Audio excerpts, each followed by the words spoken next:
They erased his name from the plaque at the hospital he built. The first black hospital in Pennsylvania, 78 years of saving lives, and the man who founded it has been forgotten.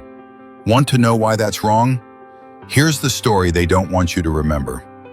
October 31st, 1895. A three-story brick house at 1512 Lombard Street, Philadelphia. Dr. Nathan Francis Mosul stood before a small crowd and said something that should haunt us. "We wish it had not been necessary to establish the Douglas Hospital.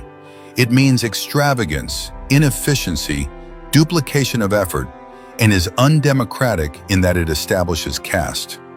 Think about that. He was opening Pennsylvania's first black hospital, a monumental achievement, and his opening statement was that it shouldn't exist. Here's why.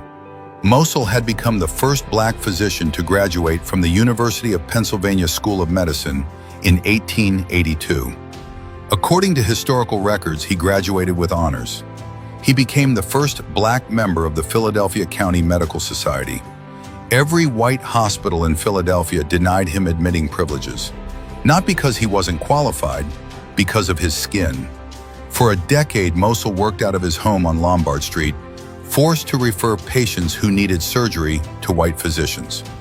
Black patients were routinely turned away from Philadelphia hospitals or given substandard care. And black medical school graduates? They couldn't get internships. Black women who wanted to become nurses? Denied training. So Mosul did what necessity demanded. He founded the Frederick Douglass Memorial Hospital and Training School, the second black hospital in the entire United States after Chicago's Provident Hospital. According to the hospital's charter, it had three purposes: care for the sick, provide hospital opportunities for physicians, and train nurses. The Philadelphia black community funded it. According to African American registry documentation, 86% of first-year expenses came from black residents themselves. Churches, fraternal organizations, ordinary people, they raised $77,000. Madam C.J. Walker contributed. The community believed in it because they needed it. Within 2 years, the hospital graduated its first two nurses, black women who couldn't get training anywhere else in Philadelphia. By the early 1900s, historical records show the hospital performed 31 operations in its first year alone. It had X-ray machines, pathology labs, maternity wards. The American College of Surgeons certified it. Mosul served as chief of staff for 38 years. He retired in 1933, but kept practicing medicine until he was 90 years old. During his tenure, according to University of Pennsylvania archives, he personally performed over 2/3 of all surgeries at Douglas Hospital, not because he was a control freak, but because he was determined to prove that black physicians could deliver the highest standard of care. But here's the complexity. Some of his own staff left in 1907 to found Philadelphia's second black hospital, Mercy Hospital, claiming Mosul ran Douglas too autocratically. The tension was real, but so was the impact.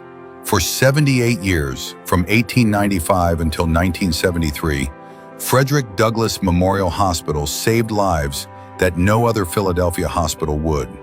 It trained generations of black nurses and doctors who were locked out of white medical institutions.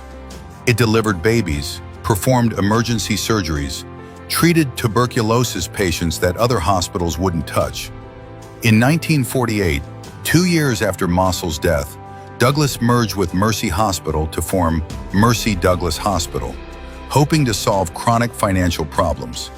They built a new facility at 50th and Woodland, but providing free or reduced care to impoverished patients while running a full teaching hospital proved financially impossible.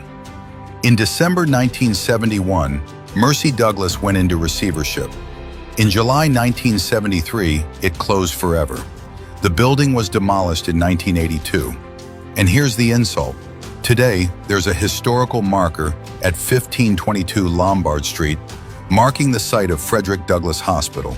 It mentions Gertrude Bustle Mosul, Nathan's wife. It calls her wife of the founder. But it doesn't name Nathan Mossel, the man who sacrificed a decade fighting for integration, who reluctantly accepted segregation to save lives, who served for 38 years, erased. Nathan Francis Mossel died on October 27, 1946, at age 90. No statue, no monument, just a plaque that won't say his name. But 78 years of Black patients treated, Black doctors trained, Black nurses educated, that legacy can't be erased. If you've never heard Nathan Mossel's name before today, ask yourself why. Comment below if you think he deserves recognition. Share this with someone who needs to know that Black excellence in medicine didn't start recently. It started in 1895 on Lombard Street. And if you believe forgotten history is still history worth remembering, follow for more stories they tried to bury.